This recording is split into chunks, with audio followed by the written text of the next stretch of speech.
Um belo bate-papo, alguns minutinhos sobre a questão do cidadão de bem, uma nomenclatura usada muito, de uma forma até comercial, nas últimas décadas, que tomou conta do Brasil e até ajudou a eleger um presidente da República. Esse discurso que você já ouviu em nossos círculos de amizade e até familiar.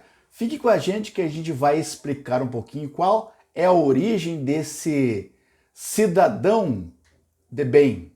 Eu sou o professor Djalma Cremonese e esse é o nosso canal Paideia TV. Se inscreva, ative as notificações se você concorda com as nossas ideias da justiça social, da defesa dos direitos humanos, da igualdade, da fraternidade.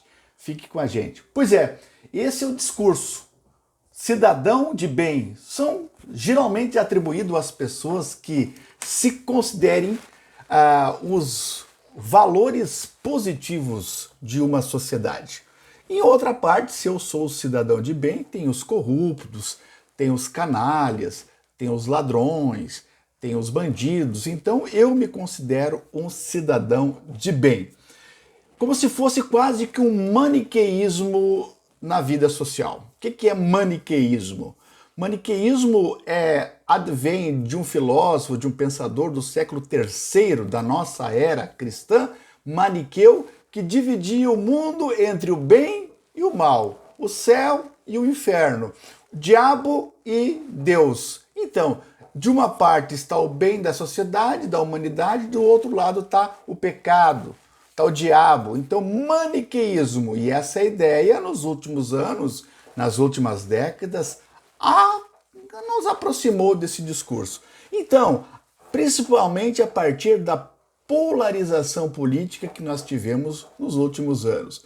Principalmente com esse avanço desse conservacionismo reacionário que tomou conta do Brasil. Essa polarização, afinal, o que é o cidadão de bem e quem é o cidadão de bem? Veja bem, duas questões. O que é o cidadão de bem é uma questão filosófica que eu vou explicar. Agora, quem é o cidadão de bem é muito fácil explicar.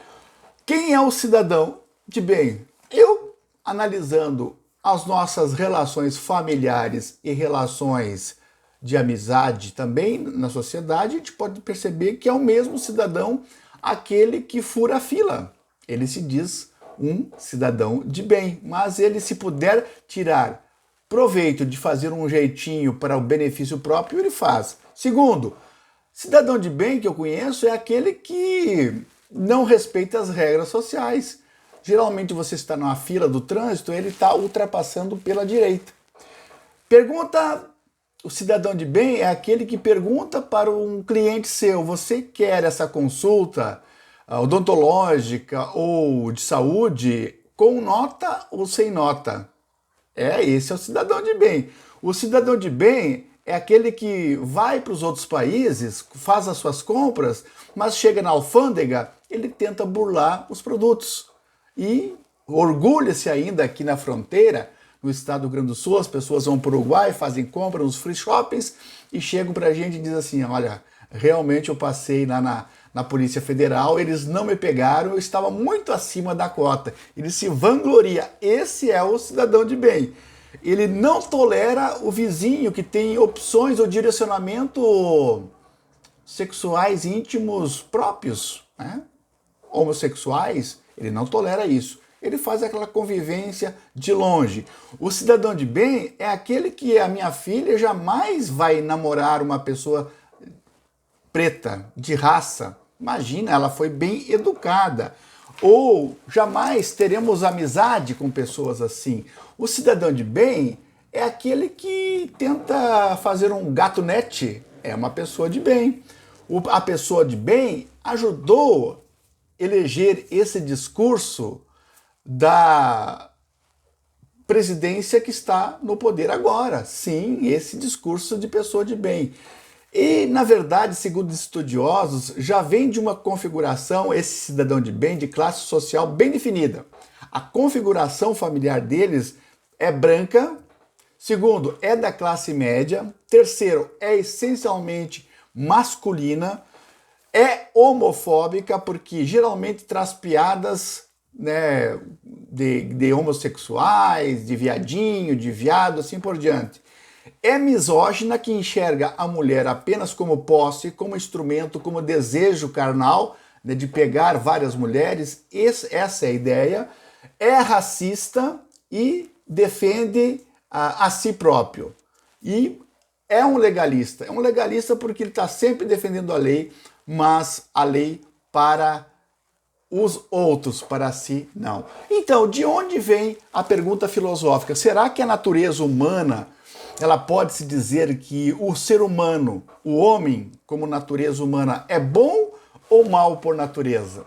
Esse debate filosófico percorreu milhares de anos, porque lá no início Aristóteles dizia que o ser humano é bom por natureza, ele é um ser sociável, porque usa a política, usa a racionalidade para viver bem. E mais recentemente, no Contrato Social, Jean-Jacques Rousseau falou também que o ser humano é bom por natureza, é um bom selvagem, ele vive sadio, vive feliz, vive com saúde no estado de natureza e só se corrompe quando conviver em sociedade.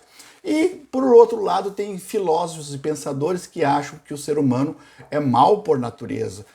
Maquiavel vai dizer que a natureza humana ele é ingrato, covarde, mentiroso e assim por diante. E Thomas Hobbes também diz que só o Estado é capaz de frear o lobo que existe dentro de cada um de nós.